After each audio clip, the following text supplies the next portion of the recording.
ഏറ്റവും പ്രസിദ്ധമായ രണ്ട് സ്ഥലങ്ങളെപ്പറ്റി പരാമർശിക്കേണ്ടിയിരിക്കുന്നു. അതിലൊന്ന് മൃദംഗ ശൈലേശ്വരി എന്ന് പറഞ്ഞൊരു ക്ഷേത്രമാണ്. മുഴക്കുന്ന് എന്നാണ് ആ കുന്നിൻ്റെ പേര്. അതിൻ്റെ മുകളിലാണ് ഈ മൃദംഗ ശൈലേശ്വരി ക്ഷേത്രം. ഈ ക്ഷേത്രം ദൂരെ നിന്ന് നോക്കിയാൽ ഒരു മൃദംഗത്തിൻ്റെ ഷേപ്പിലാണ് ആ കുന്ന് ഉള്ളത്.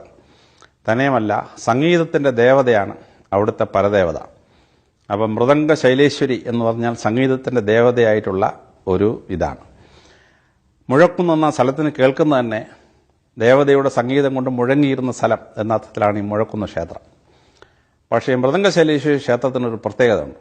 ആ പ്രത്യേകത എന്ന് ചോദിച്ചാൽ അവിടുത്തെ പ്രതിഷ്ഠ അല്ലെങ്കിൽ അവിടുത്തെ മെയിൻ സ്റ്റാച്യു ഒരു പഞ്ചലോക വിഗ്രഹമാണ്.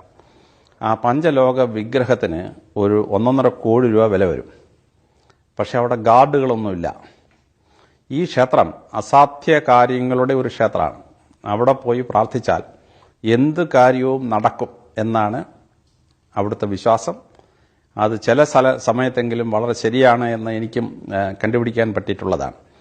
അപ്പോൾ ഈ കത്തോലിക്ക സഭയിൽ സെന്റ് ജൂഡ് എന്നൊരു വിശ്വാസമുണ്ട്. സെന്റ് ജൂഡിനെ പ്രാർത്ഥിച്ചാൽ ഏത് ഇമ്പോസിബിളായ കാര്യവും നടക്കും എന്നാണ് കത്തോലിക്കർ വിശ്വസിക്കുന്നത്. എന്ന് പറഞ്ഞതുപോലെ ഇമ്പോസിബിൾസിൻ്റെ ഒരു ക്ഷേത്രമാണ് ഈ മൃദംഗ ശൈലേശ്വരി ക്ഷേത്രം.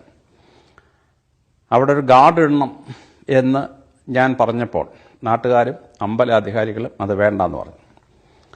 അങ്ങനെ ഇരിക്കുമ്പോൾ ഞാൻ തലശ്ശേരി ASP ആയിരിക്കുമ്പോൾ മൃദംഗ ശൈലേശ്വരി ക്ഷേത്രത്തിലെ പഞ്ചലോക വിഗ്രഹം മോഷണം പോയി. 24 മണിക്കൂർ കഴിഞ്ഞപ്പോൾ പാലക്കാട് റോഡിലെ ഒരു റോഡ് സൈഡിൽ ഈ 65 ലക്ഷം രൂപയായിട്ടുള്ള വിഗ്രഹം കൊണ്ട് വെച്ചിട്ട് അവിടെ ഒരു നോട്ട് എഴുതി വെച്ചിരുന്നു. ഇത് മൃദംഗ ശൈലേശ്വരി ക്ഷേത്രത്തിലെ വിഗ്രഹമാണ്. ഞങ്ങൾക്ക് ഈ വിഗ്രഹത്തെ മുമ്പോട്ട് കൊണ്ടുപോകാൻ പറ്റുന്നില്ല. ഇത് തിരിച്ചവിടെ കൊണ്ടുപോയി പ്ലേസ് ചെയ്യണം എന്ന് കള്ളന്മാരൊരു നോട്ട് എഴുതി റോഡ് സൈഡിൽ വെച്ചിട്ട് പോയി. അങ്ങനെ ഞങ്ങൾ പോലീസ് അവിടെ പോയി ആ വിഗ്രഹം റിക്കവർ ചെയ്ത് തിരിച്ചു കൊണ്ടുവന്ന് മൃദംഗ ശൈലേശ്വരി ക്ഷേത്രത്തിൽ പ്രതിഷ്ഠിച്ചു.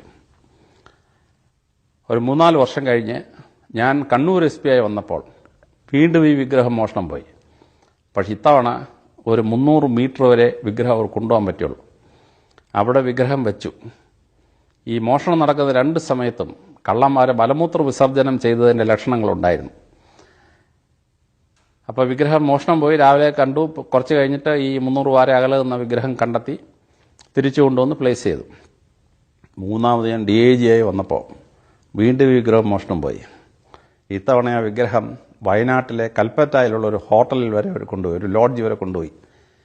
എന്നിട്ട് അവരവിടുന്ന് പോലീസ് സ്റ്റേഷനിൽ വിളിച്ച് പറഞ്ഞു, ഞങ്ങളിങ്ങനെ വിഗ്രഹം മോഷിച്ച് ഇവിടം വരെ കൊണ്ടുവന്നു, ഞങ്ങൾക്കിത് കൊണ്ടുപോകാൻ പറ്റുന്നില്ല, ഞങ്ങൾ സ്ഥലം വിടുകയാണ്, തിരിച്ചത് മൃദംഗ ശൈലേശ്വരി ക്ഷേത്രത്തിൽ കൊണ്ടുപോകണം. അങ്ങനെ കണ്ണൂരിൽ നിന്ന് പോലീസ് പോയി വയനാട്ടിൽ നിന്ന് ആ വിഗ്രഹം റിക്കവർ ചെയ്ത് തിരിച്ചു കൊണ്ടുവന്ന് പ്രതിഷ്ഠിച്ചു.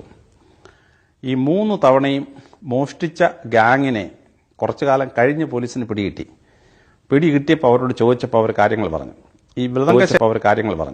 ഈ മൃദംഗ ശൈലേശ്വരി ക്ഷേത്രത്തിലെ വിഗ്രഹം എടുത്തു കഴിഞ്ഞാൽ ഉടൻ തന്നെ അവർക്ക് ലക്ഷണം, ഈ ദിക്കുകളെ പറ്റിയുള്ള അറിവ് നഷ്ടപ്പെടും. വടക്കേതാണ്, തെക്കേതാണ്, കിഴക്കേതാണ്, പടിഞ്ഞാറാണ് കണ്ടുപിടിക്കാൻ പറ്റില്ല. ഇവർ ഈ ദിക്കറിയാതെ ഇവർ കുഴങ്ങിപ്പോവുകയാണ്. തന്നെയുമല്ല, അവരുടെ ബവൽസിൻ്റെ കൺട്രോൾ അവർക്ക് നഷ്ടപ്പെടുകയാണ്. മലമൂത്ര വിസർജനം ചെയ്യാനുള്ള സ്പിഞ്ചേഴ്സിൻ്റെ കൺട്രോൾ അങ്ങ് നഷ്ടപ്പെടും. അപ്പോൾ അവരറിയാതെ മലവും മൂത്രവും പുറത്തു പോകും. അങ്ങനെയാണ് ഇവർക്ക് 3 തവണ ഇത് കൊണ്ടുപോകാനൊക്കാതെ ആയത് എന്നാണ്. അപ്പോൾ ഈ ഭഗവതിയുടെ കൺട്രോള്, ശക്തി വളരെ ഭയങ്കരമായ ശക്തിയാണ്. അപ്പോൾ ഞാൻ അതിൻ്റെ പൂജാരിമാരോട് ചോദിച്ചു, എന്താണ് ഈ ശക്തിയുടെ ഉറവിടം എന്ന്. അവർ പറഞ്ഞു, ഇതിനെ പ്രതിഷ്ഠിക്കുന്ന കർമ്മം സാറ് ശ്രദ്ധിച്ചിട്ടുണ്ടോ എന്ന് ചോദിച്ചു. അങ്ങനെ അവർ ആ പ്രതിഷ്ഠിക്കുന്ന കർമ്മത്തെപ്പറ്റി എനിക്ക് പറഞ്ഞു തന്നു. 42 തരത്തിലുള്ള പൂജകൾ ചെയ്ത് 7 ദിവസത്തെ ഒരു പ്രക്രിയയിലാണ് ഈ വിഗ്രഹം അങ്ങോട്ട് പ്ലേസ് ചെയ്യുന്നത്.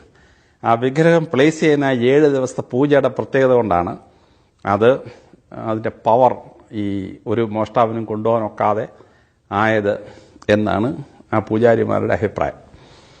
ഇമ്പോസിബിളായ കാര്യങ്ങൾക്ക് വേണ്ടി ആരൊക്കെ അവിടെ പോയി പ്രാർത്ഥിച്ചിട്ടുണ്ടോ അവർക്ക് ആ ഇമ്പോസിബിളായ കാര്യം കിട്ടിയിട്ടുണ്ട് എന്ന് ചരിത്രം.